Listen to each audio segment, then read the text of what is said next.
പാലക്കാട് കുഴിൽമന്ദത്ത് ബൈക്കിലെത്തിയ യുവാക്കൾ വയോധികയുടെ മാല കവർന്നു. പുത്തന്നൂർ പുതിയ പാലം സ്വദേശി അമ്മിണിയമ്മയുടെ 3 പവൻ തൂക്കം വരുന്ന മാലയാണ് പൊട്ടിച്ചെടുത്തത്. അമ്മിണിയമ്മയെ തള്ളിയിട്ട ശേഷമാണ് മാല കവർന്നത്. വിവരങ്ങളുമായി അരുൺ ആലത്തൂർ ചേരുന്നുണ്ട്.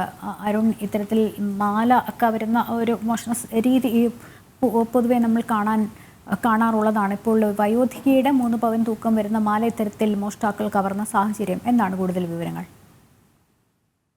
പാലക്കാട് ഇപ്പോൾ മാല പൊട്ടിക്കൽ സംഘം വളരെ സജീവമായിരിക്കുകയാണ്. പാലക്കാട് കുഴൽമന്നത്താണ് ബൈക്കിലെത്തിയ യുവാക്കൾ വയോധികയുടെ മാല കവർന്നത്. പുത്തനൂർ പുതിയപാലം സ്വദേശി അമ്മിണി അമ്മയുടെ 3 പവൻ തൂക്കം വരുന്ന മാലയാണ് പൊട്ടിച്ചത്.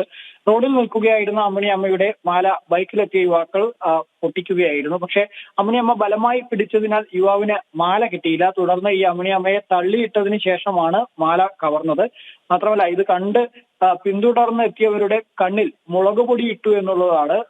നമുക്കറിയാം, ഈ ഒരു രീതി മാല പൊട്ടിക്കൽ സംഘം പലയിടങ്ങളിലുമുണ്ട്. പാലക്കാട് ഏതായാലും ഒരു ഇടവേളയ്ക്ക് ശേഷം ഇത്തരം അതിക്രമങ്ങൾ വർദ്ധിച്ചിരിക്കുന്നു എന്നുള്ളതാണ്. പ്രത്യേകിച്ചും ഈ മാല പൊട്ടിക്കൽ സംഘം ഇപ്പോൾ സജീവമായി മാറിയിരിക്കുകയാണ്. കഴിഞ്ഞ ദിവസങ്ങളിൽ മറ്റ് പല സ്ഥലങ്ങളിലും സമാന രീതിയിലുള്ള സംഭവങ്ങൾ ഉണ്ടായിട്ടുണ്ട് എന്നുള്ളതാണ്. പോലീസിനെ സംബന്ധിച്ചിടത്തോളം കൃത്യമായ നടപടി ഈ വിഷയത്തിൽ സ്വീകരിക്കണമെന്നുള്ളതാണ് നാട്ടുകാർ പറയുന്നത്. റോഡിലൂടെ നടക്കാൻ പോലും ഭയക്കേണ്ട ഒരു സ്ഥിതിയിലേക്ക് എത്തിയിരിക്കുന്നത്. അതുകൊണ്ട് തന്നെ ഈ മാല പൊട്ടിക്കൽ സംഘത്തെ എത്രയും വേഗം പിടികൂടണമെന്നൊരു ആവശ്യം നാട്ടുകാർ ഉന്നയിക്കുന്നുണ്ട്. യെസ്, അരുണാണ് വിവരങ്ങൾ നൽകിയത്.